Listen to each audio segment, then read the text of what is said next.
Hello नमस्कार, PRB किचनमध्ये तुमचे खूप खूप खूप मनापासून स्वागत आहे। आज आपण गव्हाच्या पिठाच्या खुसखुशीत कापण्या बनवणार आहोत। आषाढ महिना म्हणजे तळणीचे पदार्थ तर झालेच पाहिजेत। त्यासाठी मी इथे पाऊण वाटी गूळ घेतलेला आहे। त्यामध्ये 1 वाटी पाणी घालायचं व गॅसवर विरघळण्यासाठी ठेवायचं। मीडियम फ्लेमवर हा गूळ पूर्ण वितळून घ्यायचा। ह्याचा पाक वगैरे काही बनवायचा नाही, फक्त गूळ विरघळला की गॅस बंद करायचा। इथे पाहू शकता गूळ पूर्ण विरघळलेला आहे। आता या स्टेजला गॅस बंद करायचा व हे थंड होण्यासाठी ठेवायचं। इथे मी 2 वाट्या गव्हाचं पीठ घेतलेलं आहे। ज्या वाटीने आपण गूळ आणि पाणी मेजर करून घेतलेलं होतं त्याच वाटीने पीठही घ्यायचं। इथे पाहू शकता याच वाटीने मी पीठ घेतलेलं आहे। यामध्ये 2 चमचे बेसन पीठ घालायचं। त्याचबरोबर अगदी चिमूटभर मीठ घालायचं। मीठ घातल्यामुळे गोड पदार्थांची लज्जत अधिकच वाढते।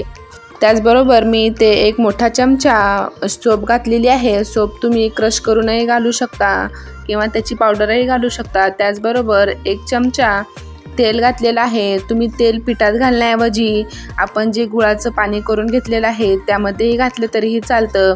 आता हे सर्व जिन्नस छान हाताने मिक्स करून घ्यायचे। तेल हे पिठामध्ये छान लागले गेलं पाहिजे, त्यासाठी हाताने छान मिक्स करून घ्यायचं। आता यामध्ये आपण वितळून घेतलेलं गुळाचं पाणी घालायचं। याला चाळणीने चाळून घालायचं। जर काही गुळामध्ये घाण असेल तर ती चाळणीमध्ये अडकेल। आता याचा छान घट्टसर असा गोळा मळून घ्यायचा। आपण जसं चपात्याचं पीठ मळून घेतो तसंच मळायचं, पण तेवढं पातळ नाही, एकदम घट्ट असं पीठ मळायचं। पीठ हे फक्त गुळाच्या पाण्यानेच मळायचं, अजिबात दुसऱ्या पाण्याचा वापर करायचा नाही। ते पाहू शकता छान घट्टसर असं पीठ मळून झालेलं आहे, अगदी घट्ट आहे। याच्या आता आपल्याला जेवढ्या लाट्या बनवायच्या आहेत तेवढे छोटे छोटे असे गोळे बनवून ठेवायचे।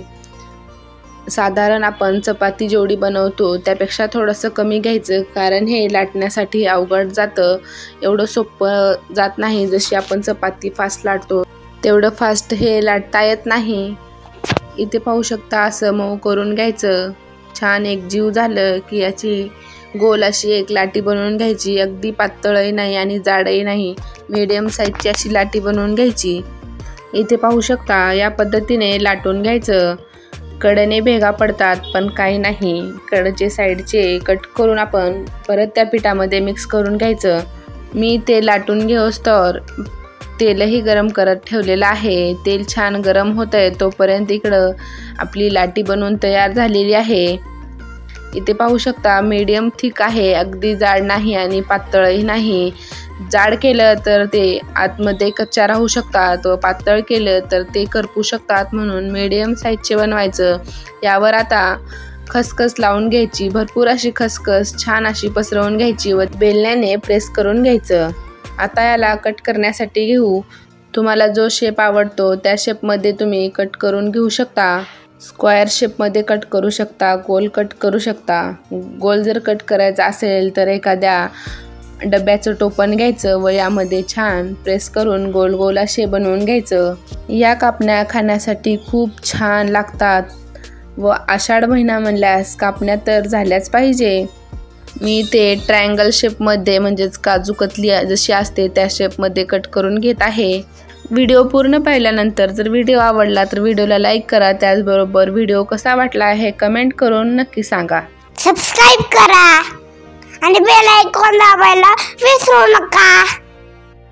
इथे कट करून घेतलेले सर्व कापण्या एका प्लेटमध्ये काढून घ्यायच्या, म्हणजे तळते वेळेस पूर्ण एकदाच तळता येतील।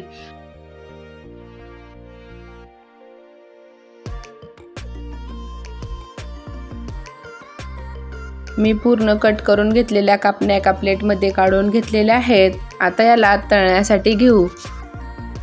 इथे तेल छान गरम झालेलं आहे। यामध्ये बनवून घेतलेल्या कापण्या सोडायच्या, एक एक कापण्या सोडायच्या व मीडियम गॅसवर याला छान तळून घ्यायचं। गॅस अगदी लोही ठेवायचा नाही आणि हाय ठेवायचा नाही, कारण हाय ठेवलं तर वरून छान कलर येईल पण आतमध्ये कच्च्या राहतील। लो ठेवलं तर यामध्ये गूळ घातलेला आहे म्हणून ते वातड होतील, म्हणून याला मीडियम गॅसवरच तळायचं। सर्व कापण्या एकसारखा रंग येईपर्यंत आलटून पालटून तळून घ्यायच्या। गॅसची फ्लेम सुरुवातीपासून ते शेवटपर्यंत मीडियमच ठेवायची, वाढवायची नाही आणि कमीही करायची नाही। इथे पाहू शकता छान असे तळले जात आहेत, कलरही छान एकसारखा आलेला आहे। तळल्यानंतर या कापण्या एका चाळणीमध्ये काढायच्या, जेणेकरून यातील तेल सर्व निघून जाईल। चाळणीखाली एखादा टिश्यू पेपर किंवा प्लेट ठेवायची व त्यावर चाळणी ठेवून या कापण्या त्या चाळणीमध्ये टाकायच्या। पहिल्यांदा मी इथे एक कापण्या सोडून दाखवल्या होत्या, आता पूर्ण एकदाच सोडणार। एकदाच जरी सोडल्या तरीही त्या छान मोकळ्या होतात। इथे पाहू शकता मी पूर्ण प्लेटमध्ये जसे होते एकमेकांवर तशाच टाकलेल्या आहेत, तरीही तळल्यानंतर छान अशा मोकळ्या झालेल्या आहेत। आता यालाही छान तसंच एकसारखा कलर येईपर्यंत तळून घ्यायच्या। या कापण्या बनवण्यासाठी तर अगदी सोप्या आहेत, त्याचबरोबर तुम्ही याला 8 ते 10 दिवस स्टोअरही करून ठेवू शकता। बनवल्यास थंड झाले की याला एका एअरटाईट डब्यामध्ये भरून ठेवायच्या, म्हणजे ते 8 ते 10 दिवस आरामात असे टिकतात। याला दोन्ही साईडने पलटवून छान एकसारखा कलर येईपर्यंत तळून घ्यायचे।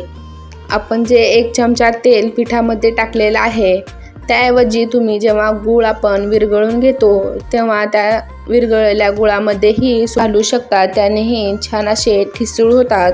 तळते वेळी याचा खूप छान असा सुगंध येत आहे व खाण्यासाठी तर खूप छान लागतात।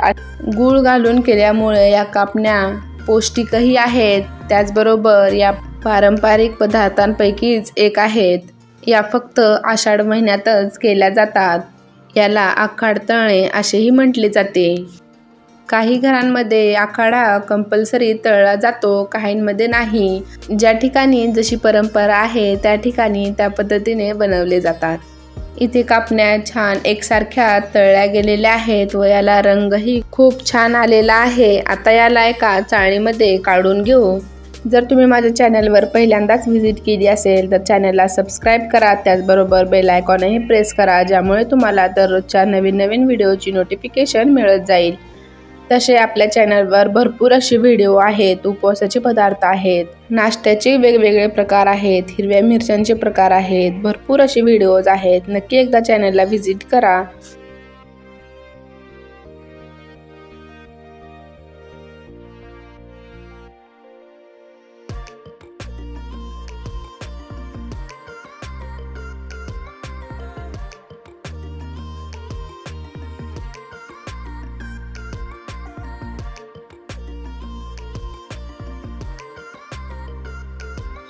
इथे पूर्ण कापण्या बनवून तयार झालेल्या आहेत। व्हिडिओ आवडल्यास व्हिडिओला लाईक करा, शेअर करा व चॅनलवर नवीन असाल तर चॅनलला सबस्क्राईब करायला विसरू नका। भेटूया अशाच चमचमीत रेसिपीसोबत, तोपर्यंत बाय बाय।